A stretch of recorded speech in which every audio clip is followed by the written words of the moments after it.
Baik, perkenalkan saya Nilu Hari Baru NIM 16. Di sini saya akan melakukan pengkajian kepada pasien yang berumur 15 tahun dengan keluhan utama depresi akibat ditinggalkan oleh kedua orang tuanya karena kecelakaan lalu lintas. Maka dapat disimpulkan pasien mengalami pasca trauma, di mana di sini saya akan melakukan peningkatan coping dari pasien, di mana sebelumnya pasien mengalami penyangkalan terhadap apa yang dialaminya, terus pasien tidak mau berbicara atau konsentrasinya berkurang. Baik, selamat menyaksikan.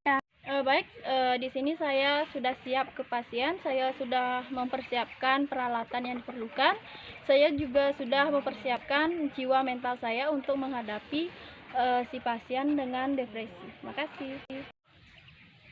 Selamat siang Bu, perkenalkan saya perawat Ari yang bertugas pada siang hari ini. Sebelumnya apakah saya boleh duduk? Silakan Dek. Baik Bu, terima kasih. Dengan Ibu siapa? Ibu Dewi. Ibu Dewi. Terus adiknya? Adiknya Agus namanya. Oh, adik Agus ya. Adik Agus, boleh kakak sedikit mengkaji? Jawab Dek.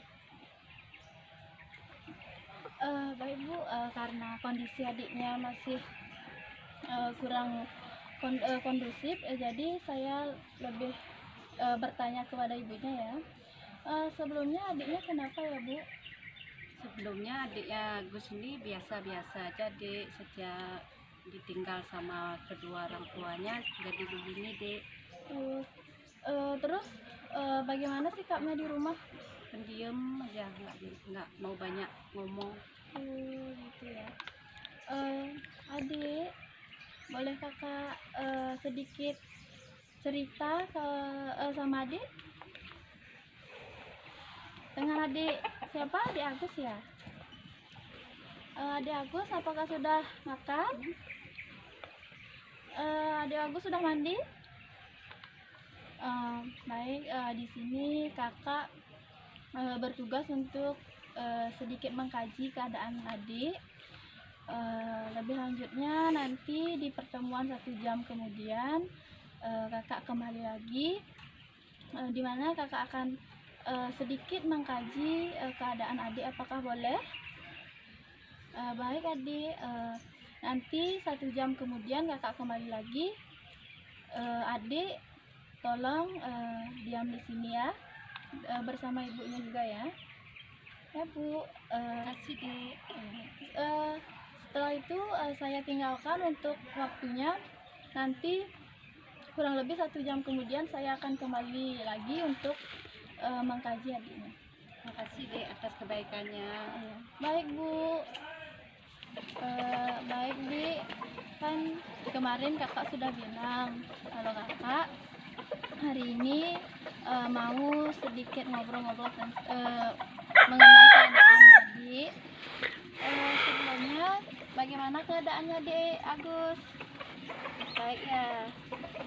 Setelah kemarin ketemu dengan saya, apakah masih ingat?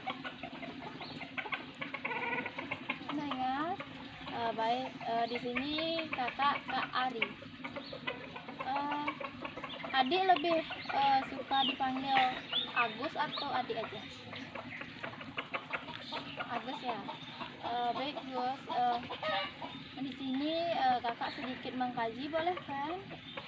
Seperti perjanjian yang kemarin, kakak sedikit melakukan ngobrol tentang keadaan adik bagaimana, dan kakak juga akan memberikan solusi terhadap masalah adik selama ini alami. Terus di sini kakak membutuhkan waktu kurang lebih 15 menit. Apakah adik bersedia? Adik tenang saja, nggak usah adik itu memikirkan nanti cerita saya disebarkan kemana-mana gitu, tidak. Di sini kakak cuma melakukan pengkajian, dan keadaan adik kakak akan rahasiakan, tidak ada kemana-mana. Nanti adik sampaikan apa yang dirasakan dengan sepuas-puasnya adik apa yang adik rasakan adik sampaikan kepada kakak ya. Baik, sebelumnya pada hari ini apakah sudah makan? Sudah mandi ya? Baik, pertama kakak boleh sedikit ngobrol tentang adik bagaimana sih di rumah? Merasa gimana? Baik ya. Tapi sebelumnya apakah adik mengurungkan diri, diam di rumah? Diam ya? Emang kenapa adik? Hah? Ceritakan saja, nggak usah gitu, ceritakan. Kenapa? Orang tuanya ditinggal orang tua. Orang tuanya kenapa? Kok bisa gini pergi? Kecelakaan. Oh, kecelakaan. Terus adik di rumah nafsu makannya nggak gini, nggak bagus. Kenapa? Kepikiran. Masih kepikiran orang tuanya ya. Umurnya sekarang adik berapa? Oh, 15. Adik tinggal di rumah sama siapa? Sama bibi ya. Punya saudara? Nggak punya. Oh, berarti selama ditinggal sama orang tua, adik tinggalnya sama bibi. Adik kalau misalnya adik di rumah, adik ngapain aja? Oh, makan, mandi. Terus di rumah adik sama bibi aja. Oh, sebelumnya adik kalau di rumah misalnya merasa kesepian atau merasa ketakutan atau bagaimana adik? Oh, ya ini loh Dik, kalau adik misalnya di rumah merasa kesepian, emangnya adik nggak sekolah? Nggak sekolah gara-gara ditinggal sama orang tua atau emang putus sekolah? Ditinggal orang tua. Oh, gini Dek, nanti kenapa adik jadi bisa kayak gini? Coba adik gini, yang lain di luaran tuh lagi main, lagi senang-senang sama yang lain. Kenapa adik nggak ubah aja? Oh, itu kan kematian atau ditinggal sama orang tua, kehilangan itu kan wajar. Nah, kalau misalnya nggak sekarang ditinggal, nanti juga adik juga ditinggal. Hidup mandiri, tinggal sama orang lain memang keadaannya asing gitu kan. Tapi kan adik harus berusaha, harus bangkit. Gimana sih saya bisa keluar dari keterpurukan ini? Saya ingin menunjukkan kepada orang tua saya bahwa saya bisa menunjukkan menjadi anak yang baik dan berbakti kepada orang tua. Nah, adik setelah ini mau ngelanjutin sekolah kan enggak? Mau ya? Jangan mengurungkan diri lagi. Makan, mandi. Nanti kalau adik lihat yang lain tuh udah kuliah, kerja, punya uang sendiri, punya sepeda motor, punya mobil, emang adik nggak mau? Ya udah, nanti adik habis ini coba adik pikirkan, oh ternyata saya harus bangkit, saya harus sehat, jaga pola makan saya nggak mau sakit, saya mau membanggakan kedua orang tua saya.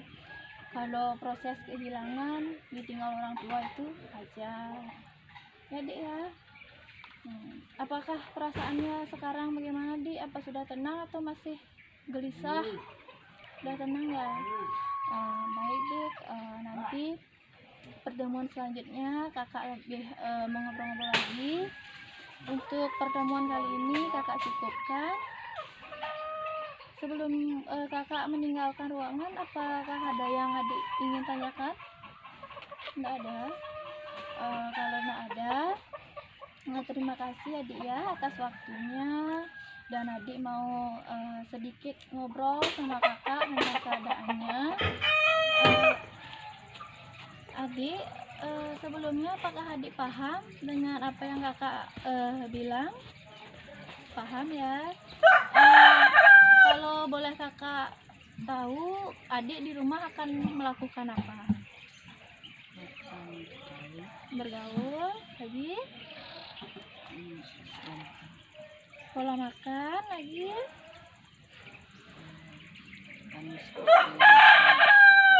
seperti biasanya sebelum ditinggal sama orang tua ya, beraktivitas, bermain, jangan lupa membasuh bibi ya. Baik adik ya, terima kasih. Kalau semoga adik cepat seperti biasanya beraktivitas, bersekolah ya adik ya. Ya. Terima kasih adik ya, kakak tinggal dulu.